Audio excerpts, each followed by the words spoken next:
December 26, 1996. 5:52 a.m. Boulder, Colorado. Patsy Ramsey dials 911, her voice frantic, reporting her 6-year-old daughter missing. A ransom note, 2.5 pages long, demanding $118,000.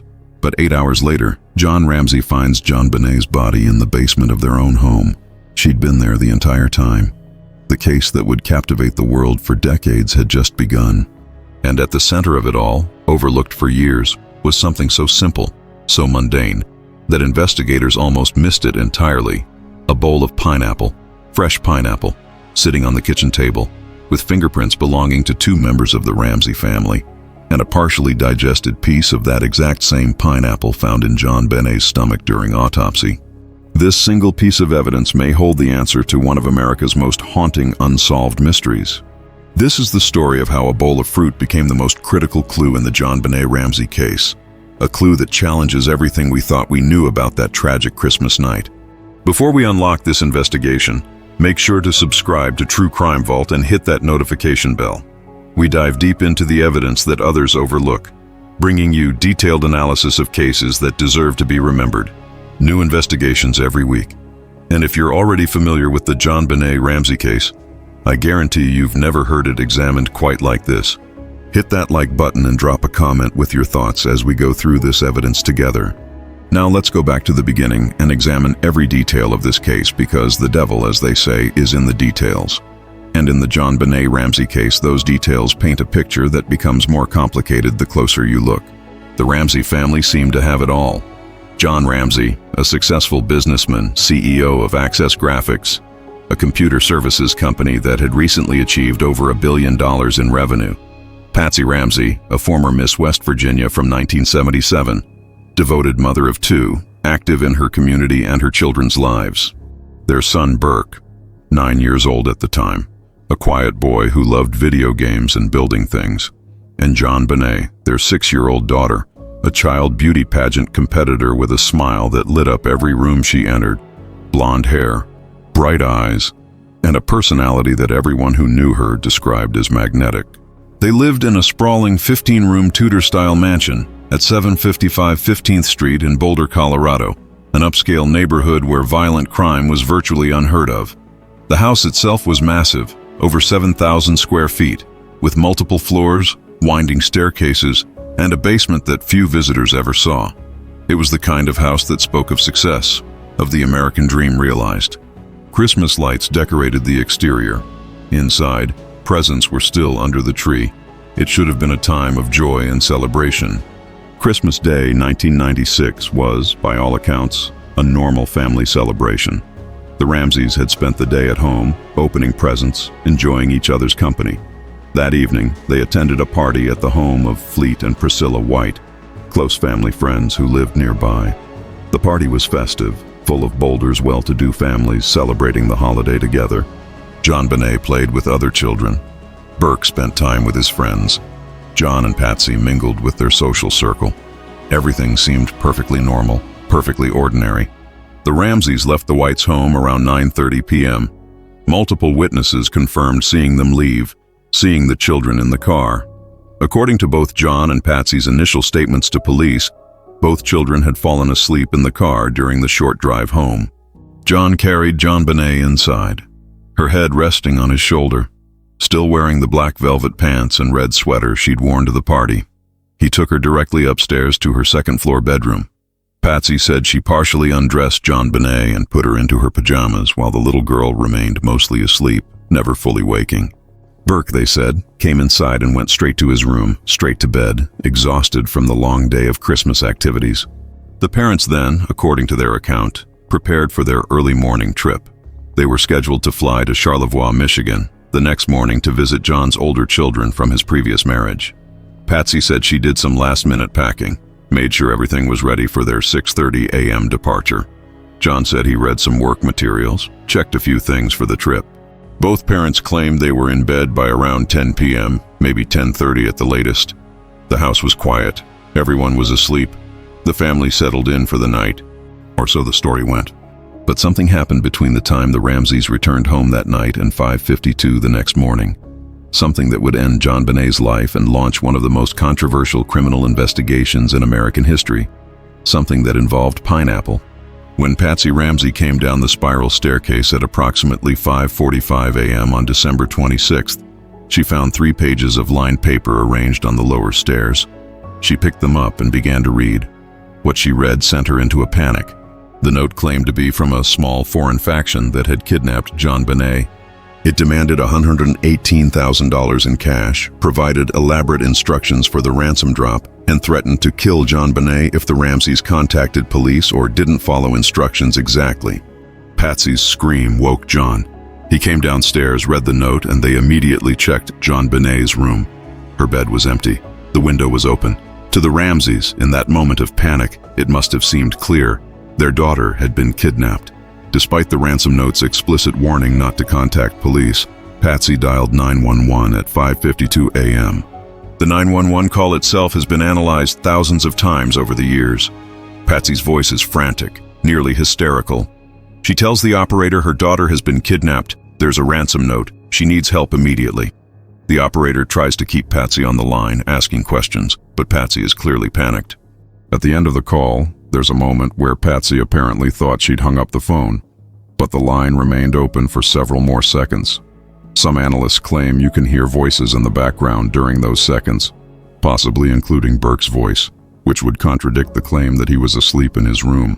The Boulder police had the tape enhanced, but the results were inconclusive and hotly debated. When police arrived at the Ramsey home at 5:59 a.m., just 7 minutes after the 911 call, they found a scene that seemed to support a kidnapping. Patsy met them at the door, the ransom note still in hand, her manner frantic and distraught. Officer Rick French was the first responding officer.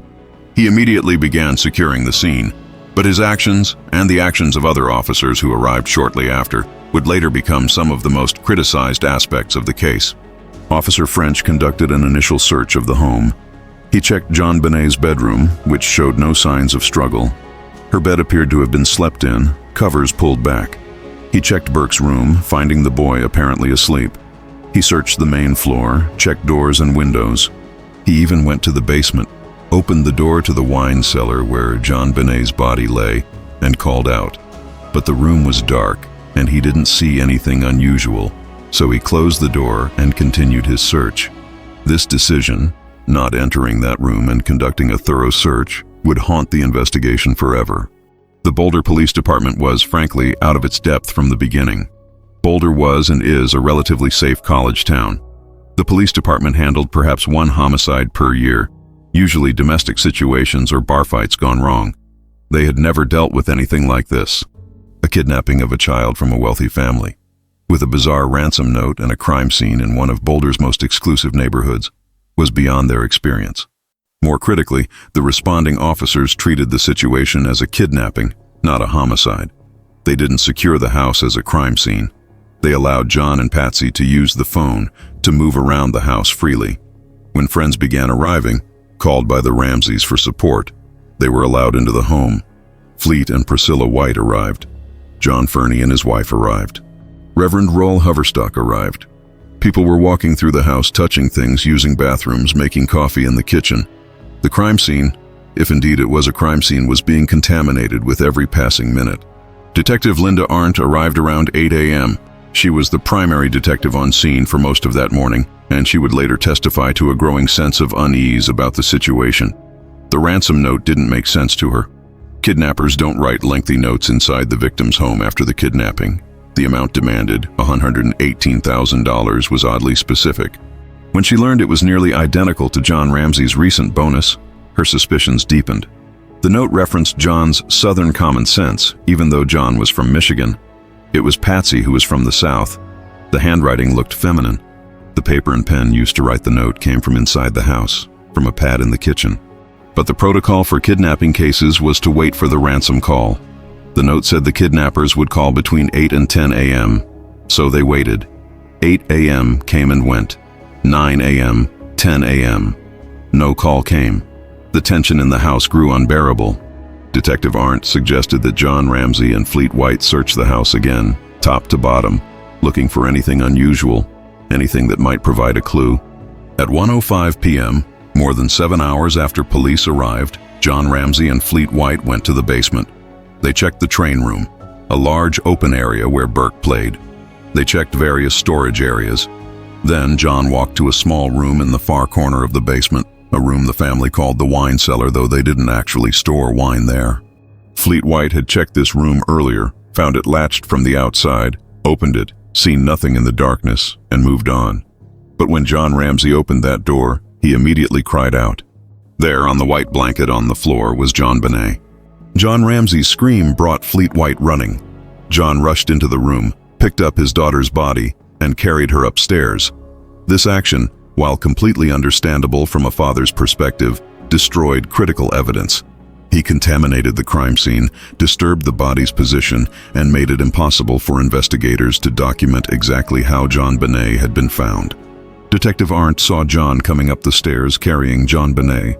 The little girl was cold, stiff with rigor mortis. She had clearly been dead for hours. Duct tape covered her mouth. A white cord was wrapped around her neck, attached to a broken paintbrush handle fashioned into a crude garrote. Her hands were loosely tied above her head with another white cord. She was wearing a white long-sleeved shirt and long underwear bottoms. One of her arms was raised above her head, frozen in rigor mortis. Her body showed the unmistakable signs of death. John laid JonBenét's body on the floor near the Christmas tree. Someone, possibly Detective Arndt, removed the duct tape from her mouth. The house erupted in chaos. What had been treated as a kidnapping was now clearly a homicide, and the crime scene had been hopelessly compromised. Detective Arndt found herself alone with multiple people in a house that was now the scene of a child's murder, with backup delayed, and the situation spiraling out of control. The autopsy was conducted the next day, December 27th, by Dr. John Meyer, the Boulder County coroner. What he found painted a picture of a brutal death. JonBenét had suffered a massive skull fracture on the right side of her head. The blow had created an 8.5-inch linear fracture that extended from the top of her skull down the right side. The injury was so severe it had caused a hemorrhage in her brain and left a rectangular-shaped indentation in her skull, suggesting she'd been struck with a heavy object with edges, possibly a flashlight, a baseball bat, or something similar. The skull fracture alone would likely have been fatal, but it wasn't what actually killed her. Dr. Meyer determined that JonBenét had been strangled with the cord around her neck.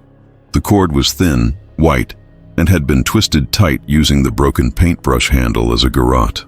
The strangulation had crushed her throat and cut off blood flow to her brain. There were petechial hemorrhages in her eyes, small broken blood vessels that are a classic sign of strangulation. The sequence of injuries was crucial. Dr. Meyer believed the head injury came first, rendering JonBenét unconscious almost instantly. The massive trauma to her brain would have left her comatose and unresponsive. She may have lived for an hour or more after the head injury, her heart still beating, her body still alive but her brain fatally damaged. Then came the strangulation, which finished what the head injury had started. There was also evidence of possible prior sexual abuse and evidence suggesting sexual assault around the time of death, though this remains one of the most disputed and controversial aspects of the case. Some experts who reviewed the autopsy findings believed the evidence was conclusive. Others disagreed. The exact nature and extent of any sexual abuse or assault has never been definitively established and remains a point of contention among investigators, medical examiners, and experts who have studied the case. And then there was the pineapple. During the autopsy, when Dr. Meyer examined the contents of JonBenét's digestive system, he found something unexpected. In her small intestine, mixed with some other partially digested food, were chunks of fresh pineapple.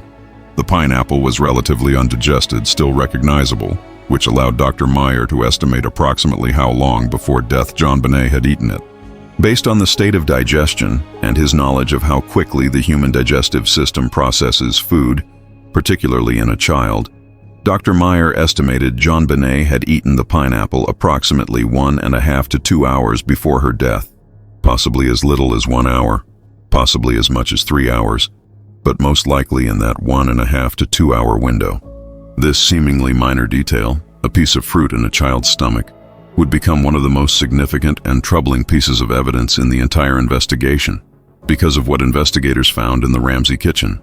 When crime scene technicians processed the Ramsey home in the hours and days after JonBenét's body was discovered, They photographed every room, documenting the scene exactly as they found it.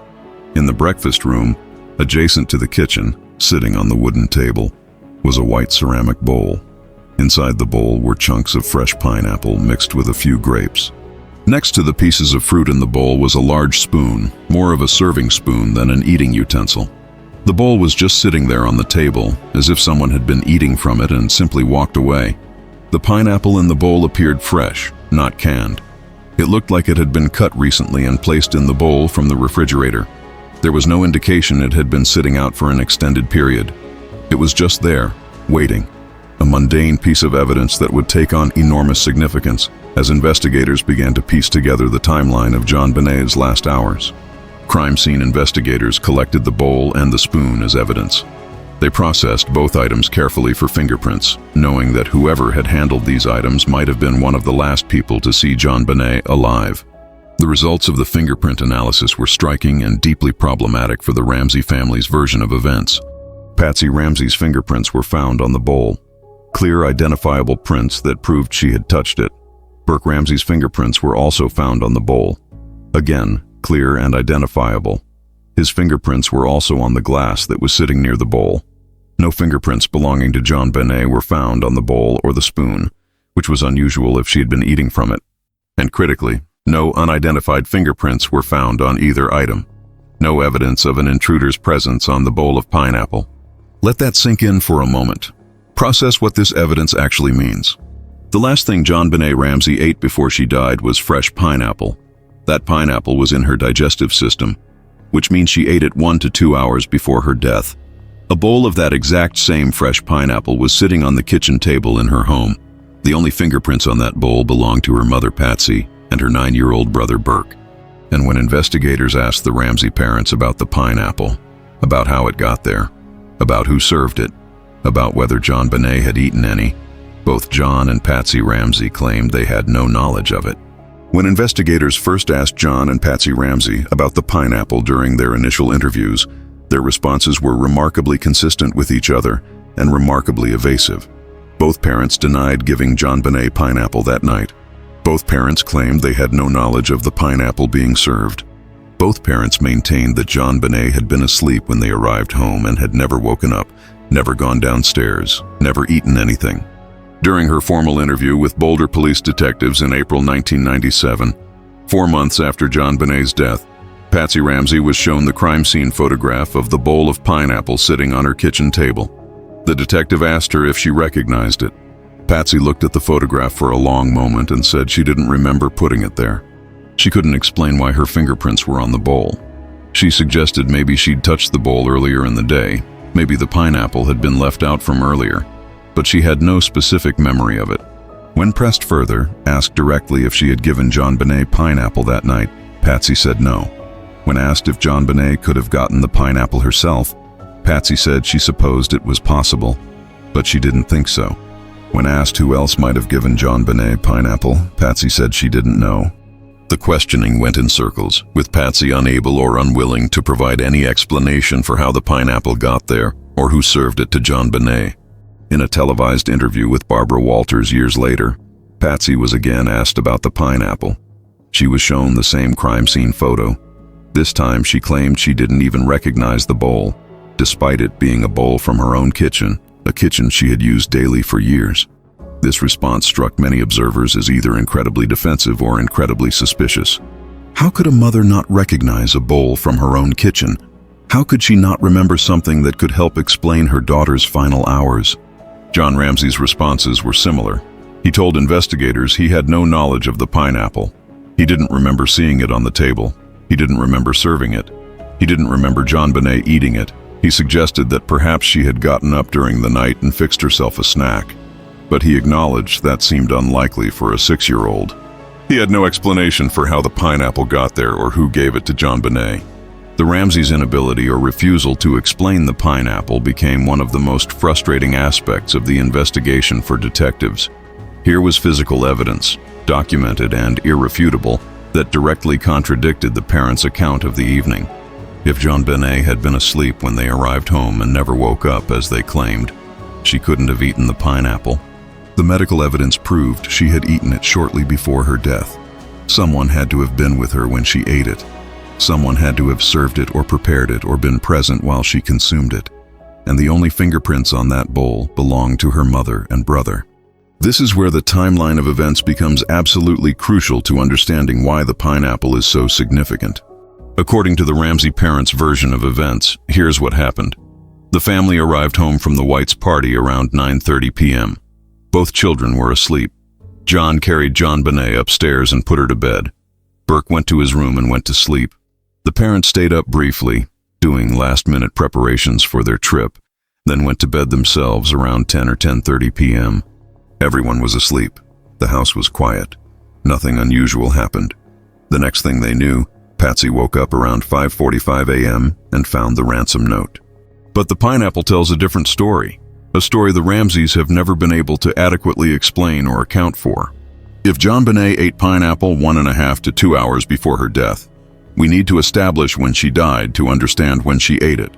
Dr. Meyer's autopsy report estimated time of death based on several factors: body temperature when found, the state of rigor mortis, lividity patterns, and the progression of the head injury and strangulation. He estimated she died sometime between 10 p.m. on December 25th and 2 a.m. on December 26th.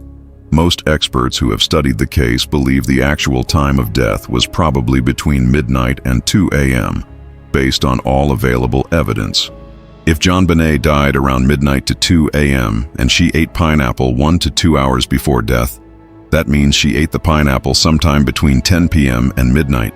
This timeline is critical. The Ramsey family arrived home around 9:30 p.m. If JonBenét ate pineapple between 10 p.m. and midnight, she had to have been awake and in the kitchen during that time. She couldn't have eaten it at the Whites' party because the digestion timeline doesn't support that. The Whites confirmed they didn't serve pineapple that evening. JonBenét had to have eaten it in her own home, from that bowl on the kitchen table, sometime in the 2 hours or so after the family returned from the party. This completely contradicts the Ramseys' account. If JonBenét was carried to bed asleep and never woke up, she couldn't have been in the kitchen eating pineapple. The only way the medical evidence makes sense is if JonBenét was awake after the family came home. She was up, she was downstairs, she was in the kitchen, and someone was with her.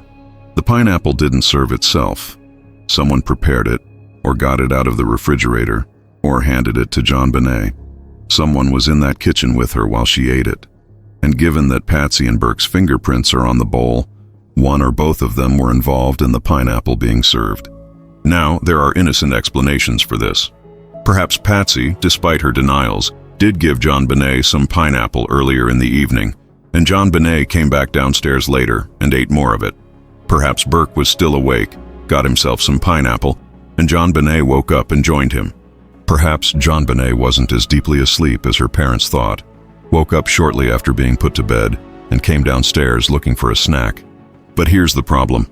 If any of these innocent explanations are true, why wouldn't the Ramseys just say so? Why the evasiveness? Why the inability to remember or explain something so simple? If Patsy had served pineapple to JonBenét before bed, why not just admit it? If Burke had been up eating a snack and JonBenét joined him, why not explain that?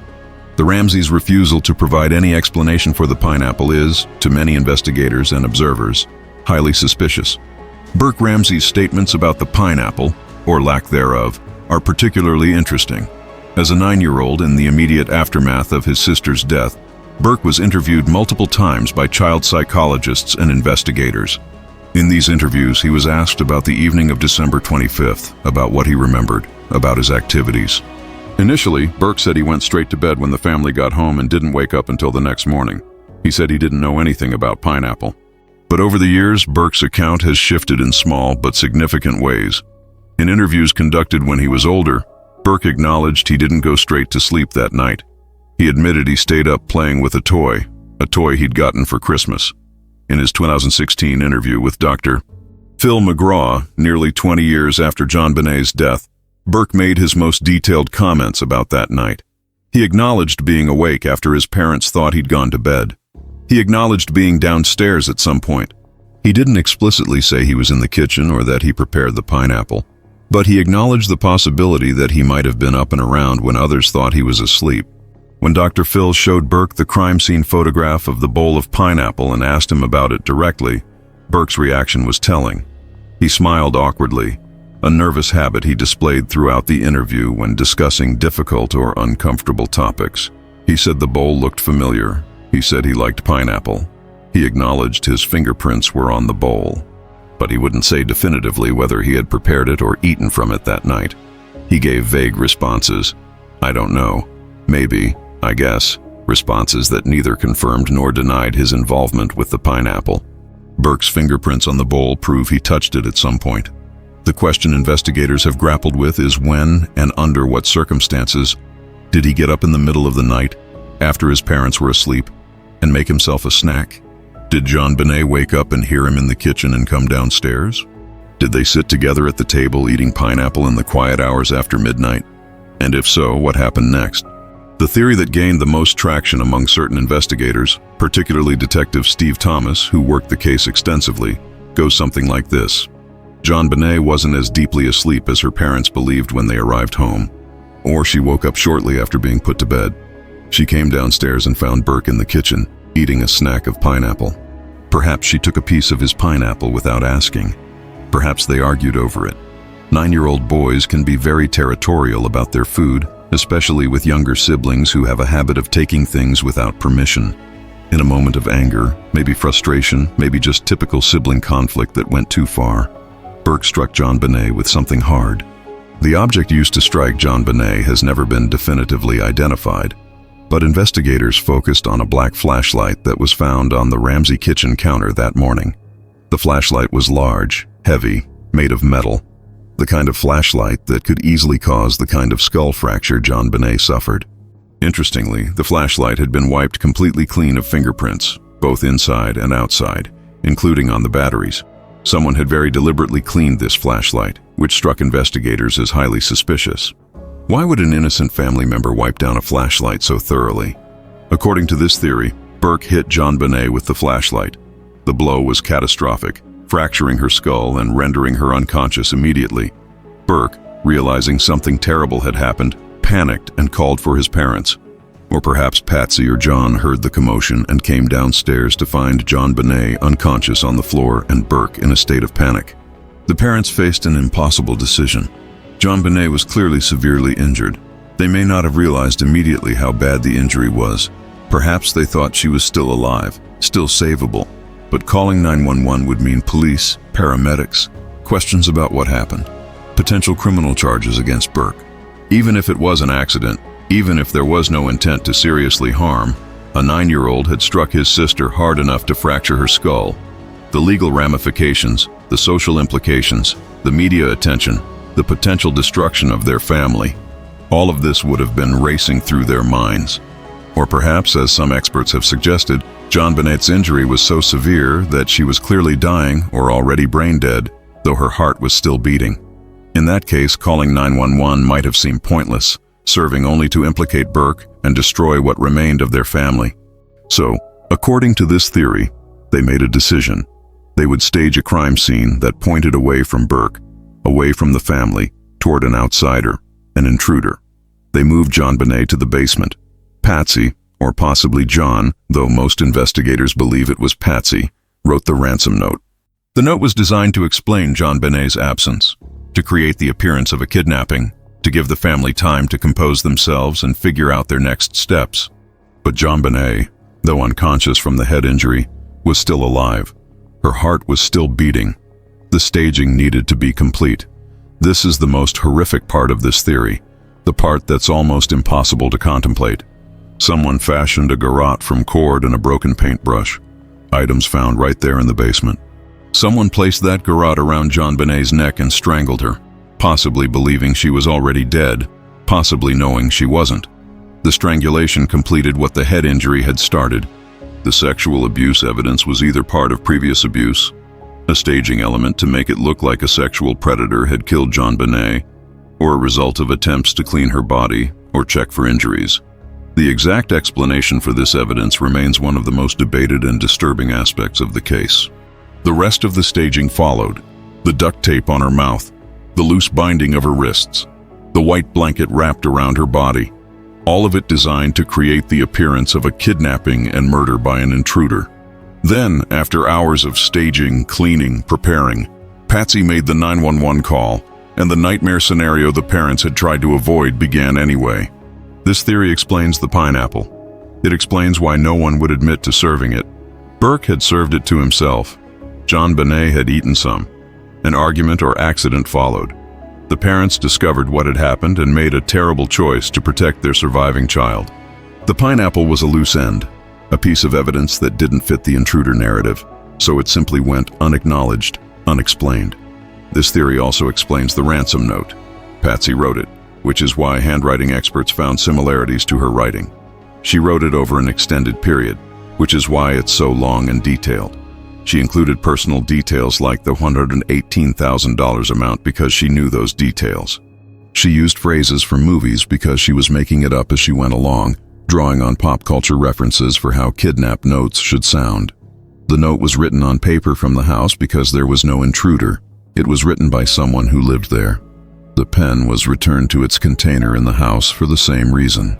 This theory explains why the Ramseys immediately hired lawyers and were, according to investigators, less than fully cooperative with the investigation. They had something to hide. Not that they had murdered JonBenét in cold blood, but that they had staged a crime scene and covered up the true circumstances of her death to protect Burke. This theory explains why no credible evidence of an intruder has ever been found. No footprints in the snow outside that morning, despite snow on the ground. No signs of forced entry that couldn't be explained by normal access to the house. No DNA evidence that definitively points to an outsider. No witnesses who saw anyone near the Ramsey home that night. No credible sightings of anyone suspicious in the neighborhood. But this theory, like everything in the JonBenét Ramsey case, is not without its problems and its fierce critics.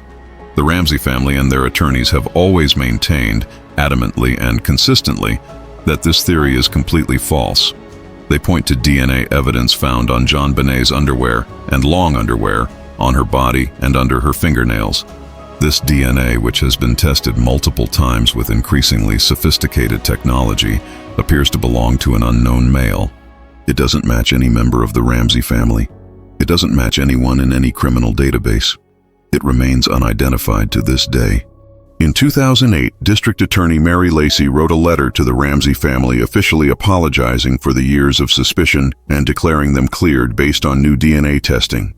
The testing had found the same unknown male DNA profile in multiple locations on JonBenét's clothing, which suggested, according to Lacy and the DNA experts she consulted, that this DNA came from whoever killed JonBenét, not from some innocent transfer or contamination.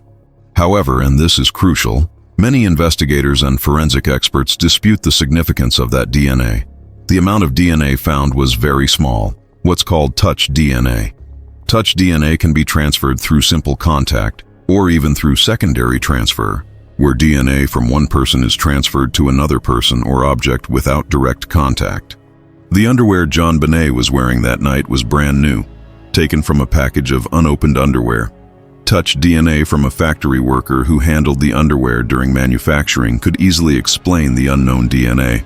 The long underwear bottoms could have picked up touch DNA from any number of sources, from the store where they were purchased to previous wearings and washings.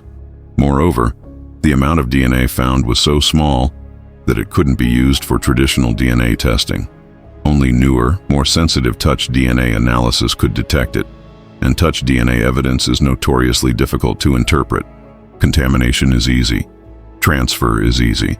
The DNA could have gotten there any number of innocent ways that have nothing to do with who killed JonBenét. Critics of the DNA evidence point out that if this unknown male DNA is from the killer, why is it only a partial profile? Why hasn't a full profile been developed despite decades of testing? Why hasn't this DNA been found in other, more significant locations at the crime scene, like on the garrote, on the ransom note, on the duct tape, or in larger quantities on JonBenét's body? The answer many experts suggest is because this DNA is not from the killer. It's background DNA, contamination, or innocent transfer that's been given far more significance than it deserves. The Boulder Police Department has never officially cleared the Ramsey family, despite DA Mary Lacy's letter. Many investigators who worked the case continue to believe the answer lies inside the Ramsey home, not with some unknown intruder. But without cooperation from family members, without a confession, without definitive proof, the case remains unsolved. In 1998 and 1999, a grand jury heard evidence in the JonBenét Ramsey case. Grand juries are secret proceedings where prosecutors present evidence and witnesses testify. The grand jury has the power to issue indictments if they believe there's probable cause that a crime was committed and that a specific person committed it.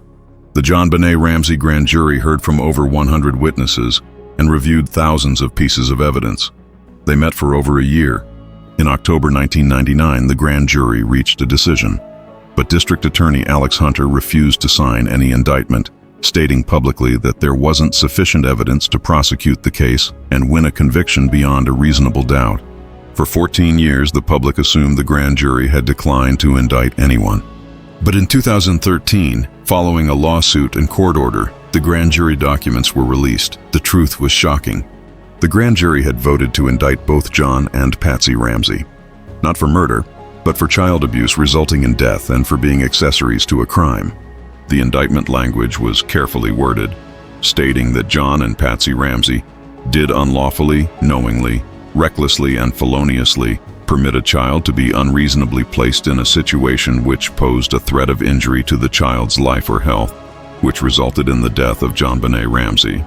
It also stated they did render assistance to a person with intent to hinder, delay, and prevent the discovery, detention, apprehension, prosecution, conviction, and punishment of such person for the commission of a crime, knowing the person being assisted has committed and was suspected of the crime of murder in the first degree and child abuse resulting in death. In other words, the grand jury believed the Ramseys, or one of them, had allowed JonBenét to be placed in a situation that resulted in her death and then had helped cover up the crime. This language is consistent with the theory that Burke accidentally or intentionally harmed JonBenét and the parents covered it up. But Alex Hunter, looking at the evidence that would actually be admissible in a trial, decided he couldn't win a conviction, so he refused to sign the indictment. This decision remains controversial. Some believe Hunter made the right call, that without physical evidence definitively tying the Ramseys to the crime, a prosecution would have failed. Others believe Hunter caved to political pressure, that the Ramseys' wealth and status protected them from prosecution, that justice for JonBenét was denied. Patsy Ramsey died of ovarian cancer on June 24, 2006 at age 49. She maintained her innocence until her death, never wavering in her insistence that an intruder had killed JonBenét. John Ramsey, now in his 80s, continues to maintain the family's innocence. He has participated in numerous documentaries, interviews, and media appearances, always pointing to the DNA evidence as proof that someone outside the family killed his daughter. He has pushed for further DNA testing, for genetic genealogy techniques to be applied to the unknown DNA, for the case to remain active and investigated. Burke Ramsey, now in his mid-30s, has largely stayed out of the public eye. He did the Dr. Phil interview in 2016, his first major public appearance since childhood. In that interview, he came across as awkward, nervous, but adamant that he had nothing to do with his sister's death. He filed defamation lawsuits against CBS and several experts who appeared in a CBS documentary that suggested he was responsible for JonBenét's death. Some of those suits were settled, others were dismissed. Burke has never been charged with any crime and maintains his innocence. The case remains officially open. The Boulder Police Department still has detectives assigned to it. They review tips, follow up on leads, and periodically announce they're applying new technology to old evidence. In 2021, they announced they were working with genetic genealogy experts to see if the unknown DNA could be traced through family connections, the same technique that solved the Golden State Killer case and numerous other cold cases. But genetic genealogy requires a certain quantity and quality of DNA. The samples in the JonBenét case are reportedly very small and degraded. Whether they can yield the kind of results needed for genetic genealogy remains uncertain. As of now, no breakthrough has been announced. So we're left with a case that's consumed true crime enthusiasts, investigators, and the general public for nearly 30 years. A case with compelling evidence pointing in multiple directions. A case where the simplest piece of evidence, a bowl of pineapple, may be the most telling piece of all. If you believe the DNA evidence is conclusive, if you believe that unknown male DNA must belong to the killer, then you must believe an intruder entered the Ramsey home, somehow interacted with JonBenét while she ate pineapple, or shortly after, killed her in the basement, wrote an elaborate ransom note, and left without leaving any other trace of himself. You must explain away the pineapple, the ransom note, the lack of footprints, the wiped flashlight, the grand jury indictment, and dozens of other pieces of evidence that point toward the family. If you believe the evidence points to someone inside the home, if you believe the pineapple and the ransom note and the staging are too much to ignore, then you must explain the DNA evidence, you must construct a theory of what actually happened, and you must grapple with the horrific possibility that a child's death was covered up by people who should have protected her. The pineapple doesn't solve the case, but it tells us something crucial. It tells us that JonBenét was alive, awake, and in her kitchen eating a snack shortly before she died. It tells us that someone else was there with her, someone whose fingerprints are on that bowl. It tells us that the story we've been told about that night, the story of a sleeping child who never woke up, cannot be the complete truth. That bowl of pineapple sitting on the Ramsey kitchen table on the morning of December 26, 1996, is more than just a piece of fruit. It's a timeline marker. It's a contradiction to the official narrative. It's a question that has never been adequately answered. It's a reminder that in cases like this, sometimes the smallest details are the most significant. JonBenét Ramsey would be 34 years old today if she had lived. Instead, she remains forever 6 years old, forever that little girl in pageant photos, forever the victim of a crime that has never been solved. Her case has spawned hundreds of theories, thousands of hours of investigation, countless documentaries, books, articles, and discussions. It has torn a family apart, consumed investigators' careers, and captured the public imagination in ways few cases have. The truth about what happened to JonBenét on Christmas night, 1996, remains elusive. Maybe new technology will someday provide answers. Maybe someone will come forward with information that breaks the case open. Maybe the unknown DNA will be traced to a suspect. Or maybe, as in so many cold cases, the truth died with Patsy Ramsey, locked away in the memories of people who will never speak it aloud. But the pineapple remains. Physical evidence, documented and preserved, waiting for an explanation that makes sense. Waiting for someone to tell the truth about something as simple as who served a bowl of fruit to a little girl on the last night of her life. If this investigation into the evidence has intrigued you, make sure you're subscribed to True Crime Vault. We examine cases with the detail and respect they deserve, always focusing on the facts and the evidence that matters most. Hit that like button if you appreciate thorough, thoughtful analysis of complex cases, and drop a comment below with your thoughts on the pineapple evidence. Do you think it proves someone in the home was responsible? Or do you believe there's an innocent explanation that hasn't been considered? What's your theory on what really happened that night? Share your thoughts respectfully in the comments section. Remember, this isn't just a puzzle to be solved or a mystery for entertainment. This was a real little girl with dreams, with a future, with a family who loved her. Whatever the truth may be, however this case is eventually resolved, JonBenét Ramsey deserved better than what happened to her. She deserved to grow up, to live her life, to become the person she was meant to be. Her case deserves to be investigated thoroughly and honestly until every question has an answer. And her memory deserves to be honored by seeking truth and justice, no matter how long it takes or where that truth leads. The pineapple is waiting. The truth is waiting. Justice is waiting. And JonBenét Ramsey deserves nothing less than all three. The investigation into JonBenét Ramsey's death has produced countless theories, examined endless pieces of evidence, and generated millions of pages of documentation. But perhaps no single piece of evidence has been as consistently present and yet consistently unexplained as that bowl of pineapple. To truly understand why this matters so much, we need to look at what investigators discovered when they dug deeper into this seemingly trivial detail. When forensic botanists and food scientists were brought in to examine the pineapple found in JonBenét's digestive system, they conducted detailed analysis to determine exactly what type of pineapple it was and how it had been prepared. The results were specific and telling. The pineapple was fresh, not canned. It had been cut into chunks, not processed commercially. The size and shape of the pieces matched exactly with the pineapple found in the bowl on the Ramsey kitchen table. Under microscopic examination, the cellular structure of the pineapple from JonBenét's stomach was consistent with fresh pineapple that had been refrigerated and recently consumed. This level of detail matters because it eliminates certain possibilities. JonBenét didn't eat canned pineapple from a friend's house earlier in the day. She didn't consume pineapple at the Whites' party that evening. She ate fresh pineapple that had been cut and prepared in her own home, almost certainly from the same batch that was sitting in that bowl on the table. The scientific evidence is clear and unambiguous on this point. Investigators also looked carefully at the bowl itself and what it revealed about the circumstances of the pineapple being served. The bowl was white ceramic, a standard serving bowl from the Ramsey kitchen. The spoon in the bowl was large, a serving spoon rather than a teaspoon or tablespoon you'd normally use for eating. This suggested that whoever got the pineapple out had grabbed the first spoon they found, not carefully selecting an appropriate utensil. It suggested casualness, perhaps even hurry. Someone went to the refrigerator, got out the container of pineapple, spooned some into a bowl, and grabbed whatever spoon was handy. The placement of the bowl is also significant. It was on the breakfast table, not the kitchen counter where food preparation typically happened in the Ramsey home.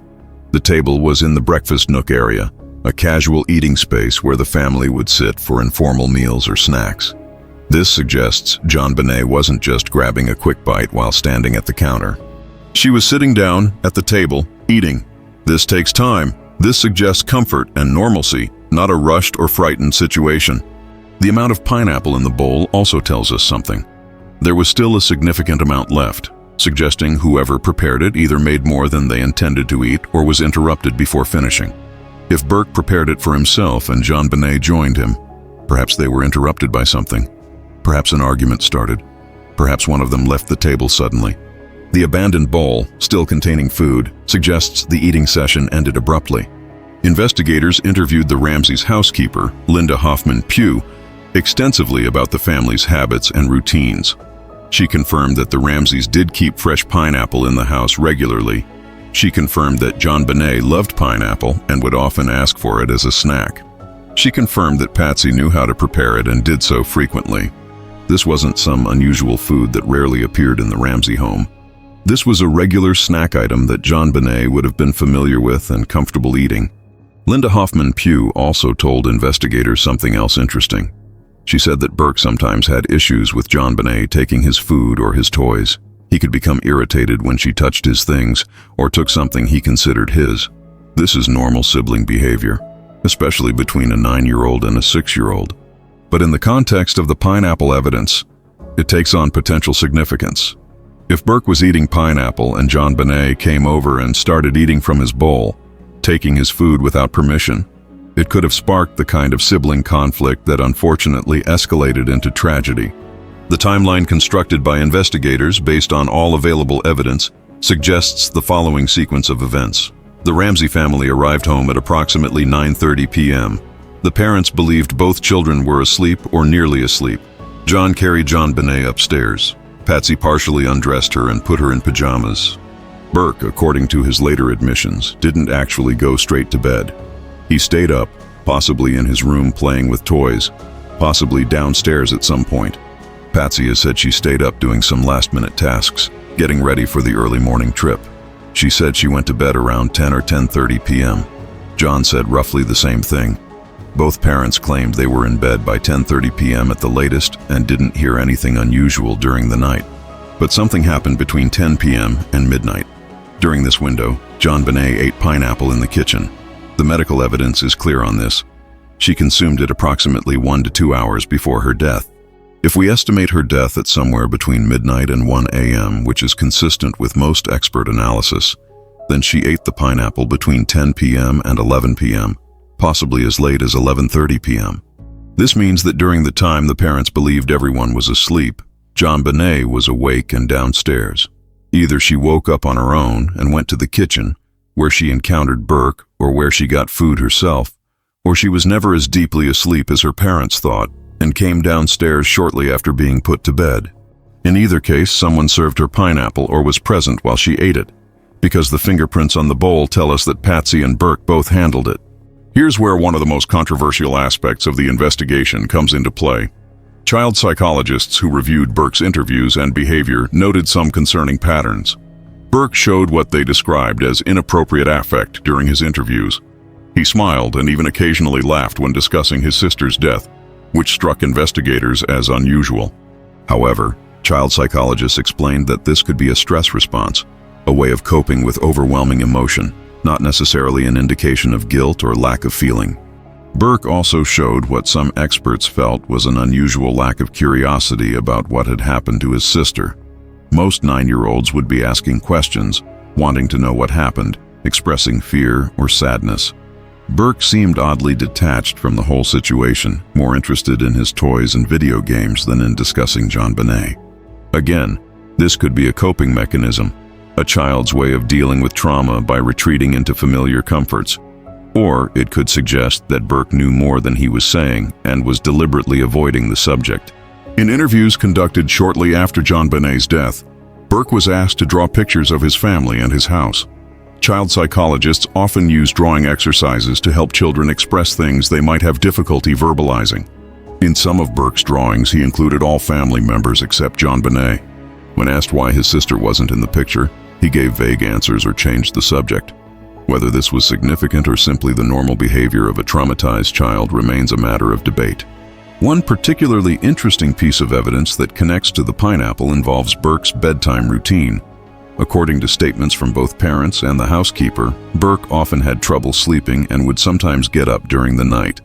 He would go downstairs, play video games, or get a snack. This wasn't unusual behavior for him. If Burke got up on the night of December 25th and went downstairs for a snack, it would have been entirely consistent with his normal patterns.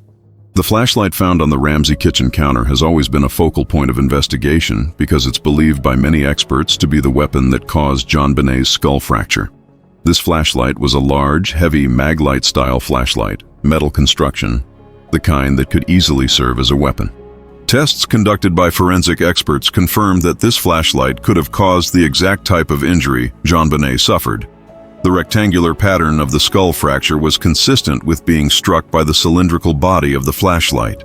What made the flashlight particularly suspicious was that it had been completely wiped clean of all fingerprints, inside and outside, including the batteries inside. Someone had very deliberately cleaned this flashlight. Both Patsy and John denied knowing where the flashlight came from or why it would have been on the kitchen counter.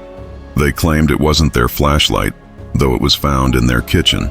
No unknown fingerprints were found on it because there were no fingerprints on it at all. If the flashlight was the weapon, and if it was wiped clean afterward, that suggests consciousness of guilt.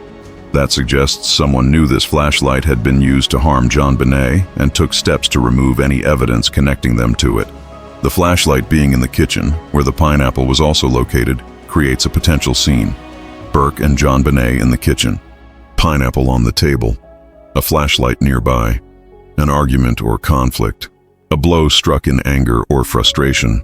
A little girl falling to the floor with a catastrophic head injury. Dr. Werner Spitz, one of the most respected forensic pathologists in the world, consulted on the JonBenét Ramsey case. Dr. Spitz has worked on countless high-profile cases over his long career, including the investigations into the deaths of President Kennedy and Martin Luther King Jr. When asked about the pineapple evidence, Dr. Spitz called it one of the most significant pieces of evidence in the entire case. He stated unequivocally that the pineapple proved JonBenét had been awake and eating in her home shortly before her death, which contradicted the intruder theory and pointed strongly toward someone in the house being responsible. Dr. Spitz also weighed in on the head injury. He conducted extensive analysis of the autopsy findings and crime scene evidence. He concluded that the blow to JonBenét's head came first, rendering her immediately unconscious. He estimated she could have lived for an hour or even 2 hours after receiving the head injury, though she would have been comatose and unresponsive.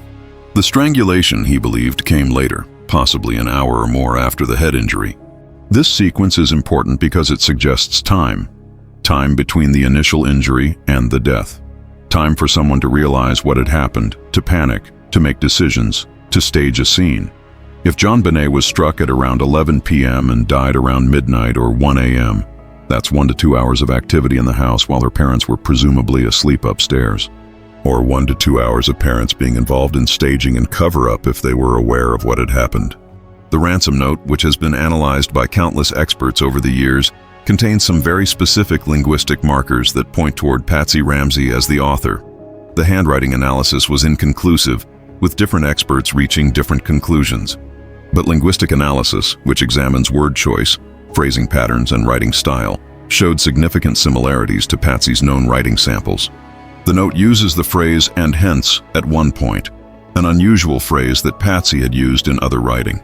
The note refers to John's Southern common sense, a phrase that seems odd since John was from Michigan, but makes more sense coming from Patsy, who was from the South, and might have associated Southern common sense with her own background or with John's business dealings in the South.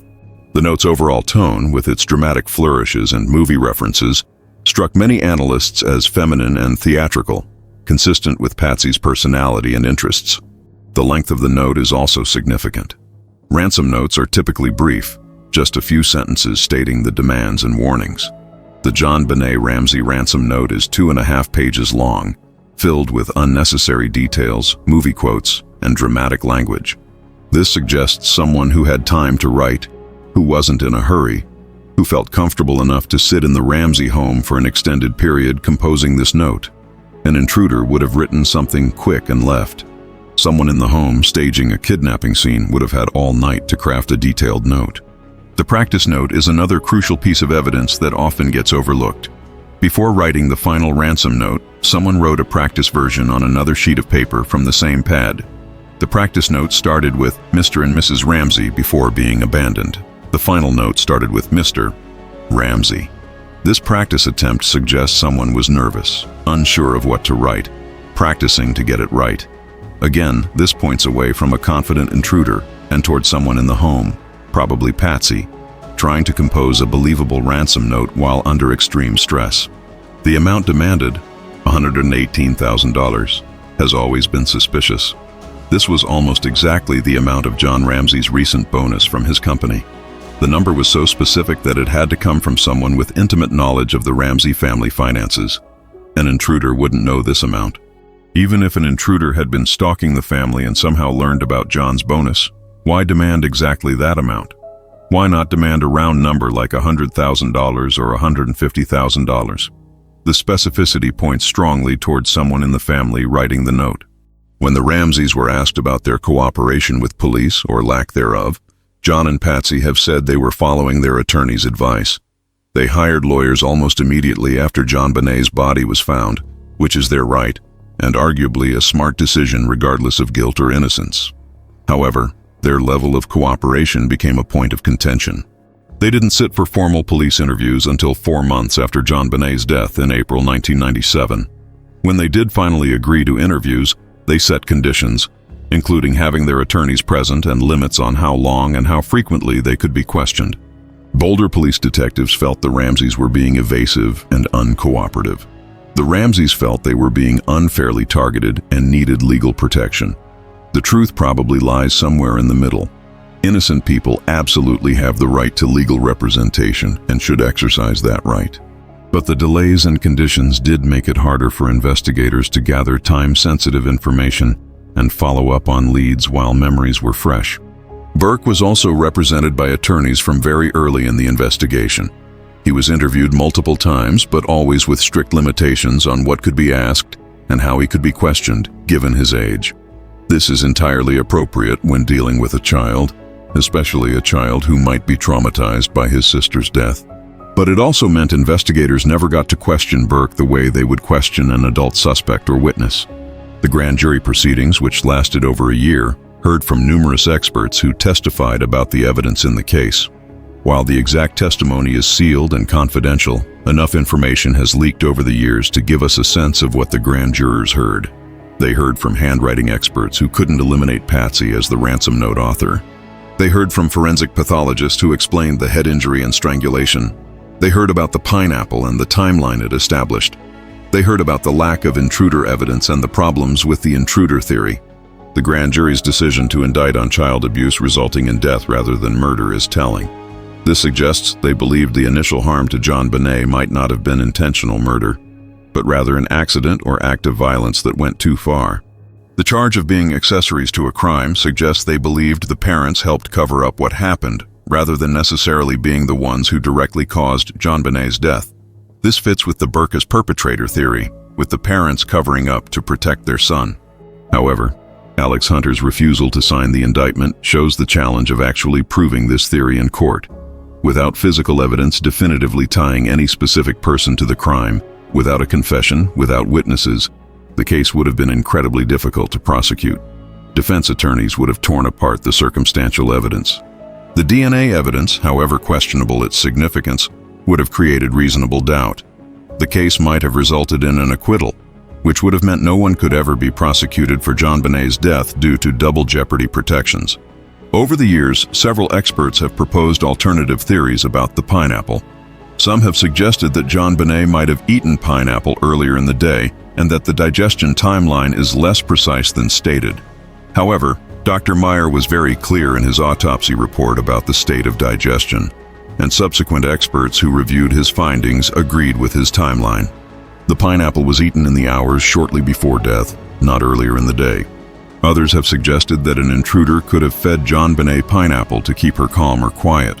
This theory requires believing that JonBenét would sit calmly eating pineapple with a stranger in her house, that this stranger would know where the pineapple was kept and where to find bowls and spoons, and that he would take the time for this bizarre ritual before killing her.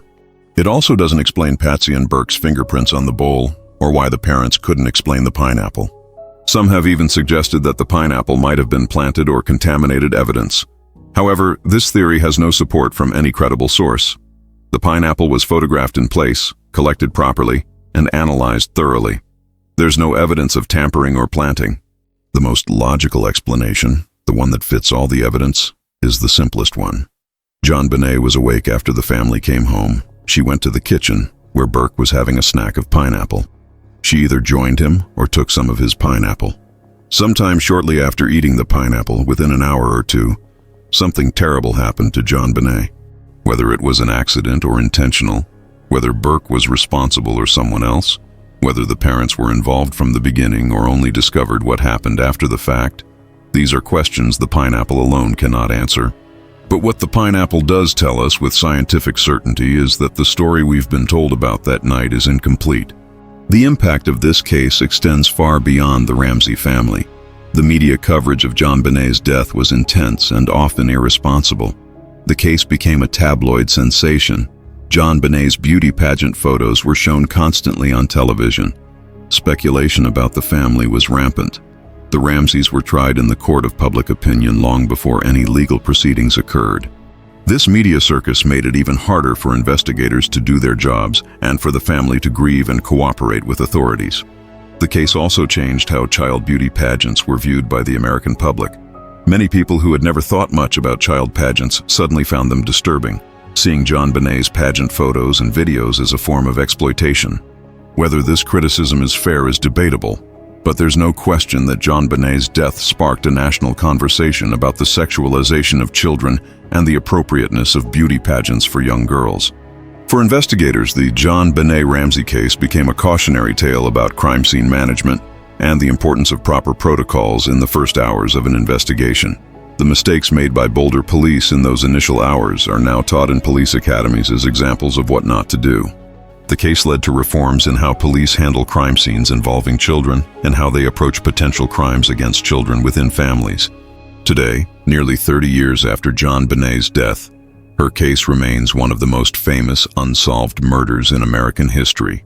It's mentioned alongside cases like the Black Dahlia and the Zodiac Killer as mysteries that have captivated the public imagination for decades. New documentaries are released regularly. New theories are proposed constantly, and that bowl of pineapple continues to sit at the center of it all, a simple piece of evidence that has never been adequately explained. The Ramsey family has suffered tremendously, regardless of their involvement or innocence. Patsy Ramsey died without ever seeing justice for her daughter. John Ramsey has spent nearly 3 decades under suspicion, his reputation destroyed, his family torn apart.